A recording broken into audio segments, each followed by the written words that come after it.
Hello, hello, my friends. Kim here, and welcome to Bookworm Buzz. Right, my friends, so today's video is indeed something a little bit different and a little bit exciting. So this is a video in terms of which I want you to get to know me. And basically, this is a tag video that I found on YouTube, and I thought I would love to take part because, as many of you know, I'm very new to BookTube. I only have less than 10 videos up on my channel, but having said that, I am a massive reader. I have been a reader my entire life. I devour books. I have even written a children's book that was published by Penguin, but many years ago, and that's a story for another day. But basically, this tag is called Get to Know My Tastes. So this is a tag that I found, like I said, on BookTube, and it was initially started, or the person who, the originator, I should say, of this tag is a lady by the name of Sam, and her channel is Thoughts on Toms. Now, I will put a link to her channel down in the description box below. So if any of you want to go and check out her channel, or you want to go and find out more about this specific tag, head over to her channel and check it out. She does also have a playlist from what I recall, yes, because I have watched a few of those videos. She's got a playlist where she has basically tagging and uploading all the videos linked to this tag. So, like I say, I'm excited for you guys to get to know me. Now, before we start on the actual tag questions, let me just introduce myself very, very briefly, because I'm sure you can hear from my accent that I am not Canadian or American or from the UK. So I am indeed from South Africa. I live in Johannesburg in South Africa. Like I've already mentioned, my channel is very, very new. I've got less than 10 videos up, but I am a massive reader, and so I have no problems starting a channel like this, and I hope to be around for a while because I do love to talk about books. Now, on that basis, I think we should just kick things off.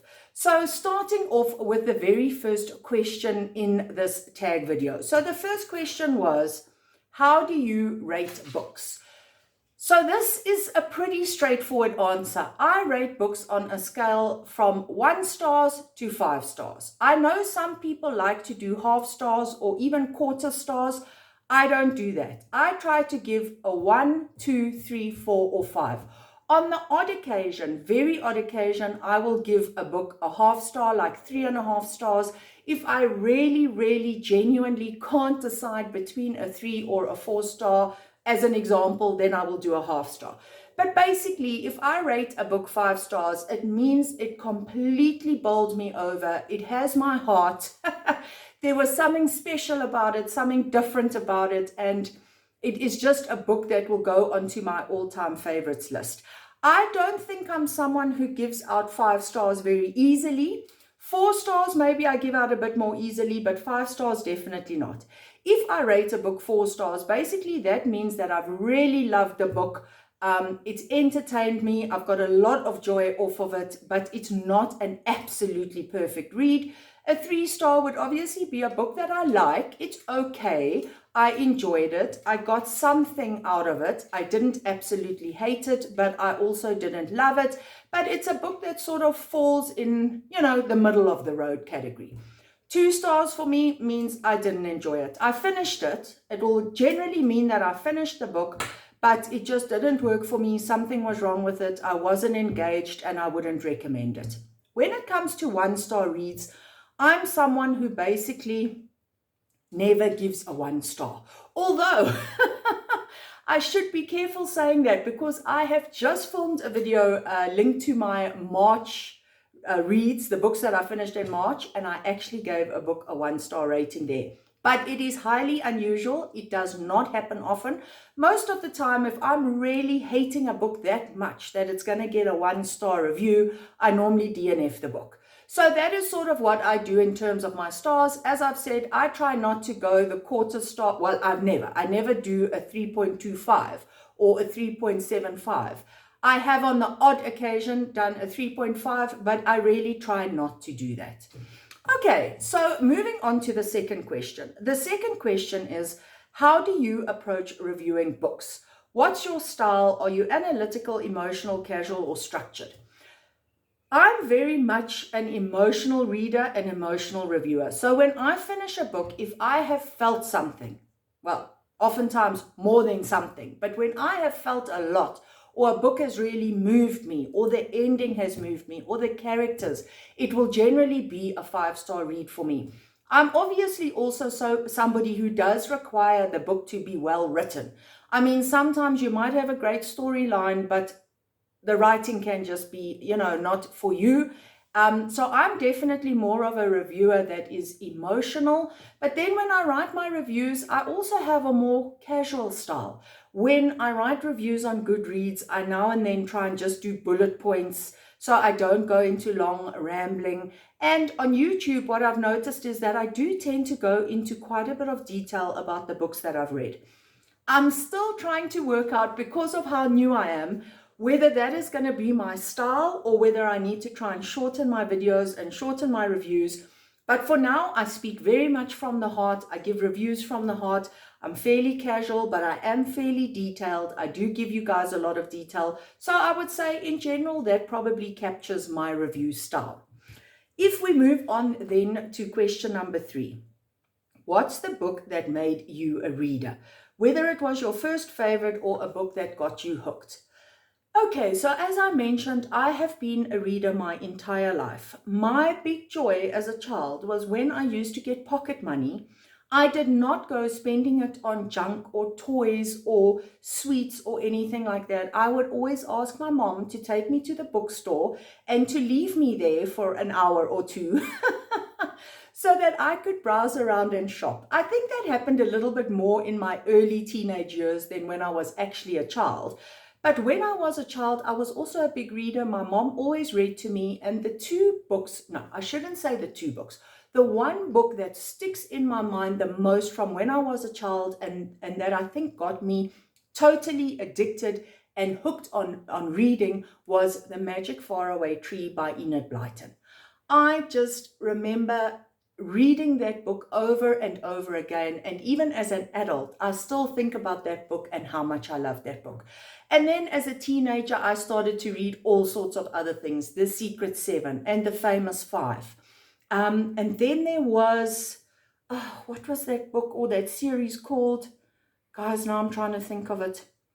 Sweet Valley High, that's it. Sweet Valley High, when I was a teenager. I don't know if you guys remember those books. I think the main character was, well, there were 2 main characters. They were twins, 2 high school students who were twins, Jessica and her sister. Anyway, I remember those books. I mean, I haven't seen them or picked them up in that long. I mean, I'm not a young YouTuber.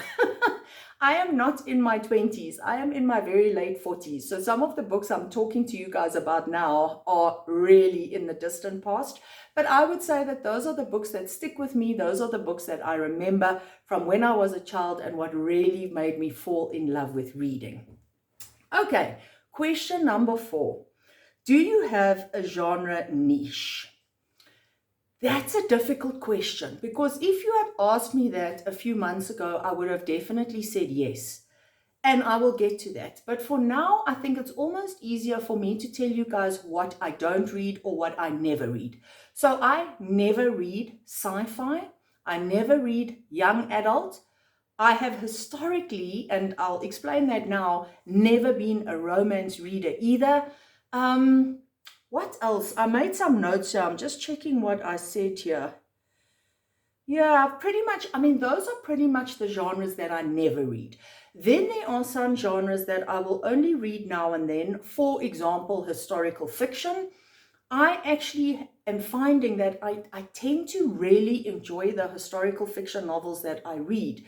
But for some reason, I just don't gravitate towards picking them up. But yet when I pick them up, like Kristen Hanna's books, for example, I tend to love them. But then talking about the genres that I am passionate about and that I do absolutely love, I would say those are thrillers, mysteries, suspense novels. However, and now I want you guys to listen up. In some earlier videos that I filmed this year, I had said that I have realized that my reading tastes are not diverse enough. And I really want to start reading outside of my comfort zone. So hold on to your socks. Because recently I have been hauling and buying quite a few romance novels. And oh my gosh, you guys, I have fallen down the fantasy rabbit hole, for lack of a better word. A few weeks ago, I started saying to myself, how is it that some of my favorite shows, TV shows, and some of my favorite movies of all time have been fantasy type shows and movies? For example, can we please just talk about Game of Thrones? My all-time favorite TV series is Game of Thrones. Then we have The Hobbit as a book. I read that as a book, but when I was much younger, and absolutely loved it. But then we have Lord of the Rings, which was a trilogy. In South Africa here, they released those movies 3 years in a row, I think it was, every December. And every December, I rushed off to the movies, and each installment of that whole series became some of my favorite movies ever. Anyway, I digress. So what happened to me a few weeks ago was I thought, why do I not read fantasy novels? Now, when I was in my 20s, I used to read quite a lot of fantasy. And then for some reason, I went off it completely. I have decided, my friends, that I am going to jump back into fantasy fully and with all my feet, my legs, my arms, my hands, whatever. So I started doing a lot of research on the internet and watching a lot of BookTube videos by BookTubers relating to fantasy, and specifically videos about what fantasy novels they recommend for beginners. So I am now busy reading my first fantasy novel in over 20 years. It is Warbreaker by Brandon Sanderson. I am about 3/4 of the way through, and it is going very well. So just to end off on this question, I've gone on a whole tangent here, but it was a tricky question. I read a lot of different genres. I focus mainly on thrillers and mysteries. However, I have found myself being a little bit bored with those lately. So I am now going to be going down the whole fantasy rabbit hole. I'm going to be reading some romance. I'm going to be reading some more historical fiction. So basically, I do a range.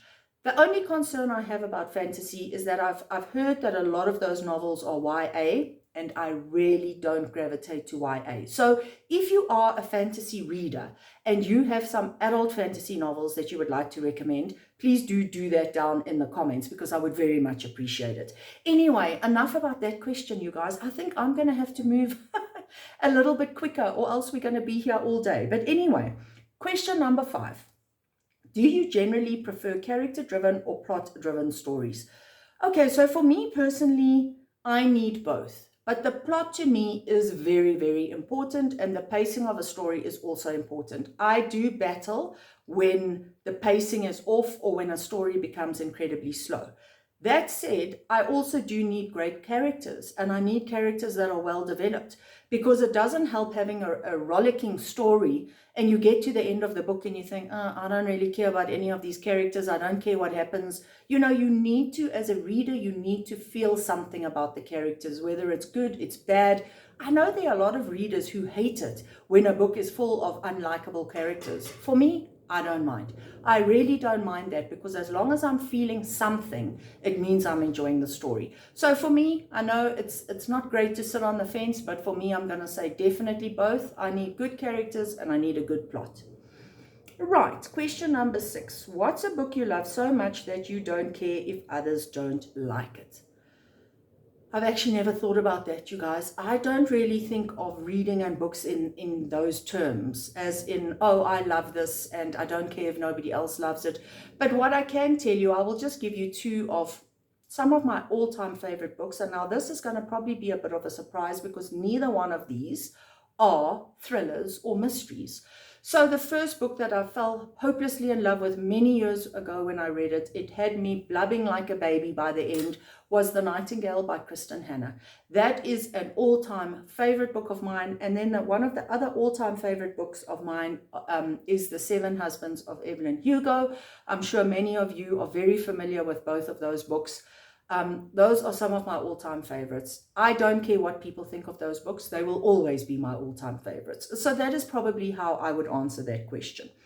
Moving on. What number were we on? Oh, moving on to question number 7. What's a book you love so much that if somebody doesn't like it, you know your reading tastes don't align?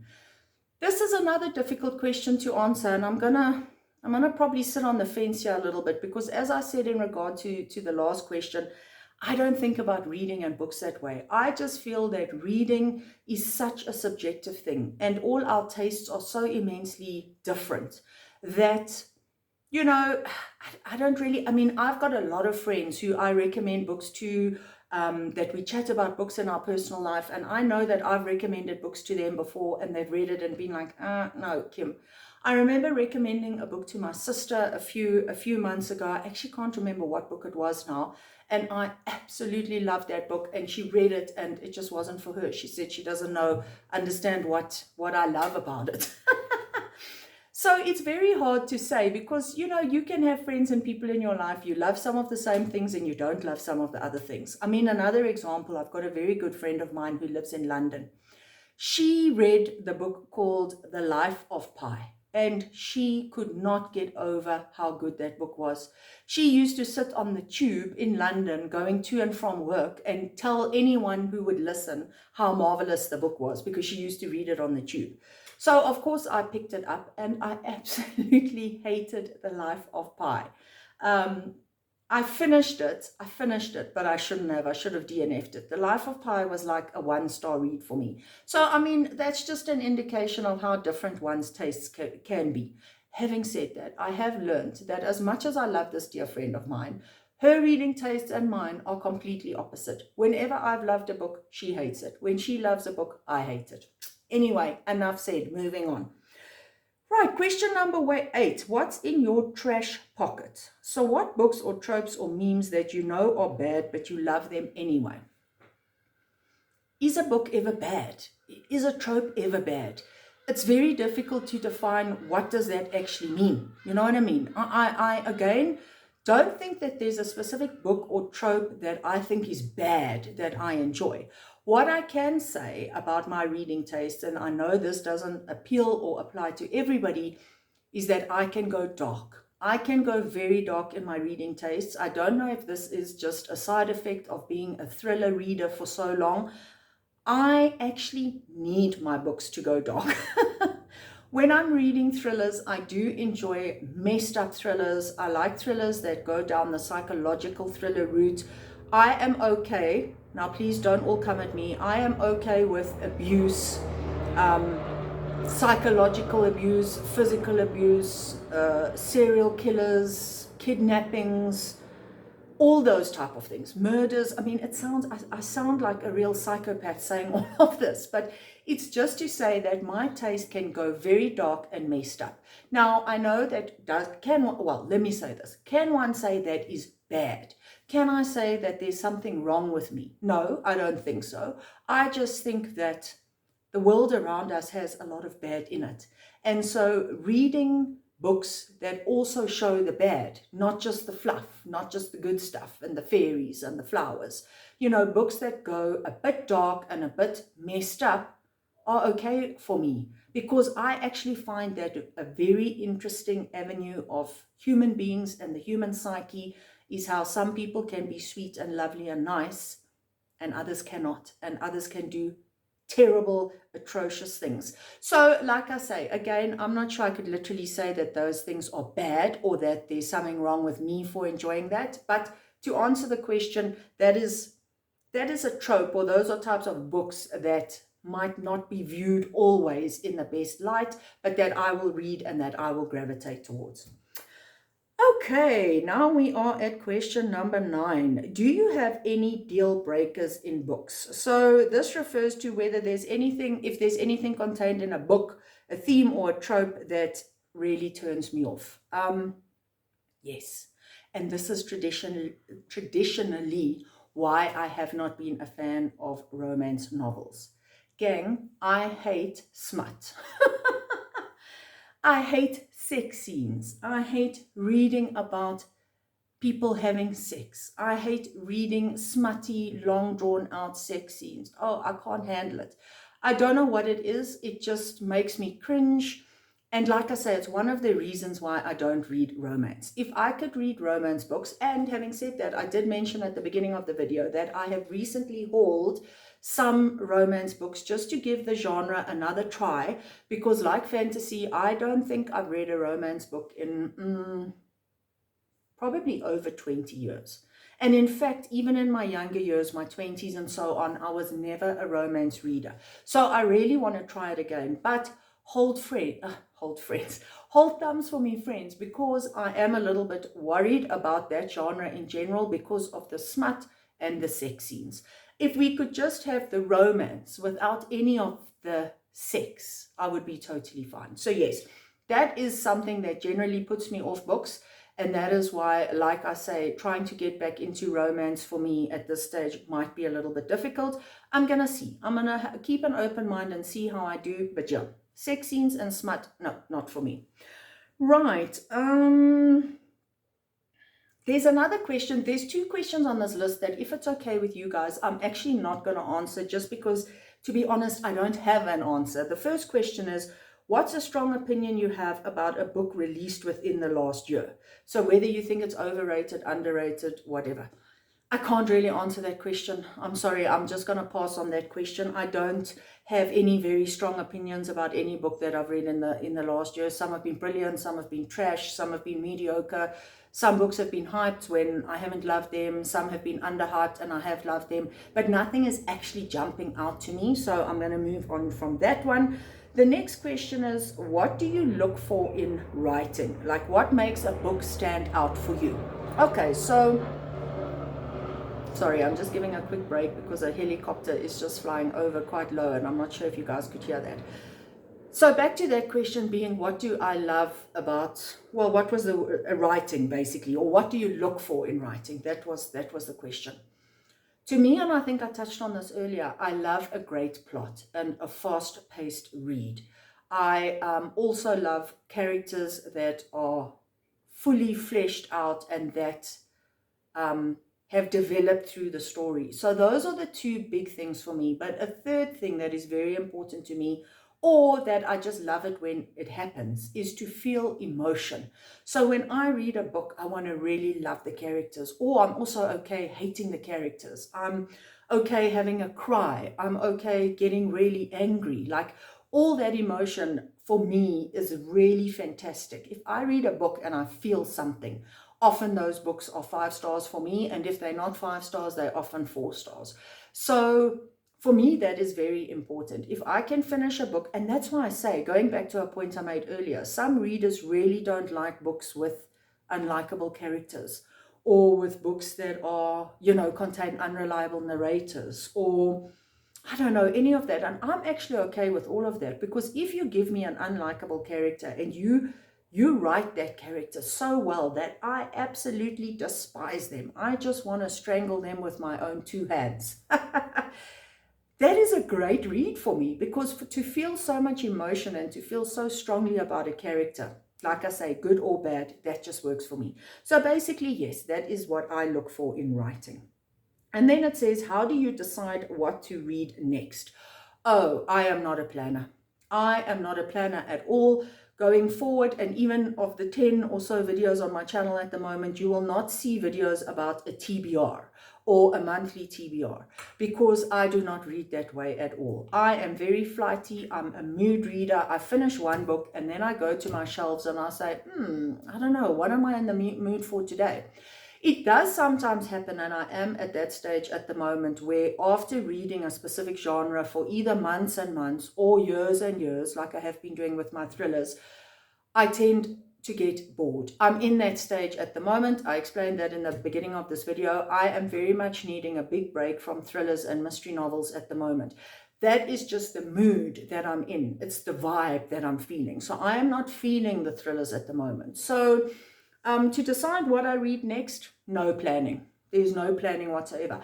I may sometimes, like for this month, going into April now, I really do plan to read nothing but fantasy. Maybe I will read 2 or 3 fantasies and then think to myself, okay, now let me just go back and just do one thriller, or let me try a romance. So I can sometimes start a month with those type of thoughts in my head.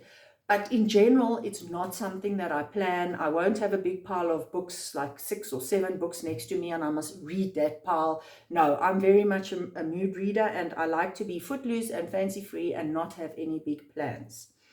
Right, the next question. We're nearly at the end, guys. I think there's 3 questions left. Where do you get inspiration for your book talk? Book talk. This is BookTube, not BookTok. I've never been on BookTok and I will never be on BookTok. So basically, let me repeat. Where do you get inspiration for your BookTube content? Lots of places. I do actually watch a lot of YouTube videos. I don't necessarily subscribe to tons and tons of reviewers, but often YouTube will throw up videos for me that sound interesting and I watch them. So I get ideas from other content creators. It will often be things that I see in other videos, and then I think to myself, oh, I want to do something like that, but I want to put A, B, and C type of spin on it. So not to do a direct copy, obviously, but just to do something like they've done, but with my own spin on it. The other place, how bizarre is this, that I get BookTube ideas is lying in the bath at night. I am a bather, I am not a showerer. So I tend to run a nice big bubble bath every night. I lie in there and I think about all sorts of things. I think about work, I think about books, I think about my other hobbies, and I will sometimes lie there and then ideas just jump into my head. So I'm sure, like many of you who have a BookTube channel, I'm sure many of you keep a diary for your ideas. I have one as well. I was actually just putting some ideas in here earlier today. So whenever an idea jumps into my head, I write it into my diary, and yeah, I take it from there. There's no real, I mean, I suppose life is an inspiration, right? Watching other YouTube videos is an inspiration. Watching something on Facebook might give me an idea. So yeah, the ideas come from all over the place. And even though my channel is very new, I'm happy to say there are a good few ideas in this diary for videos to come. Right, where do you get inspiration? Sorry, okay, and then this is the second question of 2. Remember I said there are 2 questions that I didn't really want to answer, not because I'm being difficult or I don't think they're good questions, but just because I don't really have an answer. The second question is, if you could make any book go viral right now, what would it be? So that is really asking, what book have you read that you think doesn't get enough hype or enough attention?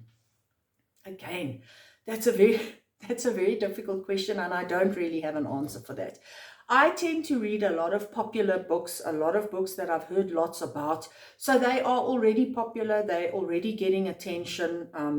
Are there authors that maybe I sometimes think deserve more attention? Yes, possibly. You know, there's some authors that are very hyped up, like Riley Sager, for example. I love his books. I tend to really enjoy them, but I don't often think they're as good as the hype. And then there's an author like Catherine Ryan Howard. She wrote a book called The Trap, which I thought was just such a fantastic thriller. There's an author by the name of Catriona Ward. Now, you see, now here I go. I am actually answering the question, but I'm talking more about authors than books. Catriona Ward wrote the book about 2 or 3 years ago called The Last House on Needless Street. Oh my gosh, you guys, that was my favorite book of that year.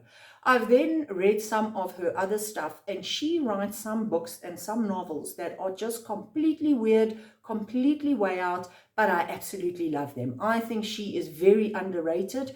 I think she definitely deserves some hype. But I can understand also why she doesn't have a lot of mainstream appeal. And that is because she just writes stories that are a little bit way out. And I can just picture that they're not going to be for everybody. So maybe I have actually answered that question, but I've spoken more about authors perhaps than I have about books. And then the very last question is, who are some booktubers with reading tastes similar to yours? Now, this is also interesting, because like I mentioned already, I tend to flip and flick around a little bit on YouTube. I tend to watch videos that get thrown up on YouTube that, you know, let me not say thrown up. They get recommended to me by YouTube. I watch a lot of videos like that. And then as my reading tastes go through different stages, I also watch different type of content creators. So for example, one of the first ones I watched in regard to thrillers was Gabby from Gabby Reads. She is substantially younger than me, so sometimes our tastes were not identical. But when it came to thrillers, I often found that books that she would really enjoy, I would really enjoy. Not always, but often. As her channel has progressed and as she has gotten older, I think Gabby's recently turned 30.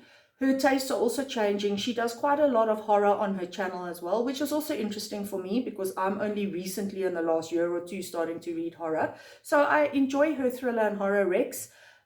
She also reads a lot of romance, which I've already explained is not my thing. She used to read a lot of YA, but she doesn't anymore. And what else was she reading that wasn't 100% for me? I think it was pretty much romance. So I will skip over that content from her, but Gabby reads for her thriller and horror recs. Then there is Audrey over at Chapter and Converse. Audrey is, and please Audrey, if you ever watch this video, don't take offense. Audrey is also a little bit older. She's not in her 20s. I'm not exactly sure what her age is. She could be in her 30s. She could be in her 40s. I don't know. I think Audrey's in her 40s, but whatever. She's slightly older and she is a massive thriller fan. That is pretty much all she reads. So I follow and subscribe to her channel because of her tastes. I find her taste very similar to mine. In terms of the type of book she reads. The interesting thing is Audrey is very kind, I've found, in terms of her ratings. Just about 90%, if not more, of the books she reads, she gives 4 or 5 stars. Now, I'm not quite sure that I'm as generous with my stars as that, but in general, I do like to watch her videos to get thriller recommendations. And now, in the last few weeks, now that I'm trying to diversify, let me put it that way. I have found some new, they're not new YouTubers, they're new to me, that deal and focus on fantasy. So I just wrote a few down here. There's Books with Emily Fox. She focuses on fantasy, but she also does read other things. She's not just pure fantasy. Then there is Once Upon a Bookish Steph. There's Captured in Words. He has a huge following. He's just fantasy from what I can tell. And also Elliot Brooks. Now, Elliot Brooks might sound like a male. She's actually a she. And she just focuses, from what I can tell, on fantasy. So I'm still dabbling around and exploring those YouTube channels. And then, in closing, I am obviously going to go and watch this tag, the videos made by YouTube creators in relation to this tag. It's called Get to Know My Taste. So it will be in the heading of this video, obviously. And like I said, Sam, being the YouTuber who originally created this tag, she does actually have a link in her main video, which, like I mentioned already, I will link below, where you can go and click on all the different YouTube channels to have a look at their channels and to watch this exact tag video. So my friends, wow, that is just over 30 minutes of chatting to you. I hope I haven't bored the bejesus out of you. Like I say, it's fun. I mean, this was a fun tag to do. It's fun to just chat to the camera and just imagine you all sitting out there, and that hopefully this gives you a little bit of an indication of my reading tastes and of the type of person that I am. If this video appealed to you, if you like the type of things I have to say, if you think my reading tastes might be the same as yours, please do support me. I would just love it, guys. Please give this video a thumbs up. Please subscribe. I actually have another YouTube channel, which I have been doing for about 2 years, quite successfully now, in regard to another hobby of mine. But I recently thought I really want to do a BookTube channel. And so, like I've said, I'm very new, but I would love your support. So please also feel free to comment down below in regard to any thoughts you have about anything I've said. If you've got any book recommendations for me, or like I say, anything else that I might have mentioned in this video that you feel like adding to or sharing your thoughts with me, I'm open to all comments. Please just be kind. Please just be nice. I hope you guys have been okay with my accent. I know it's probably very unusual and not something you hear very often. So hopefully you've been okay with that. And on that note, my friends, I think I'm going to leave things there and just say, happy reading, bookworms. Bye.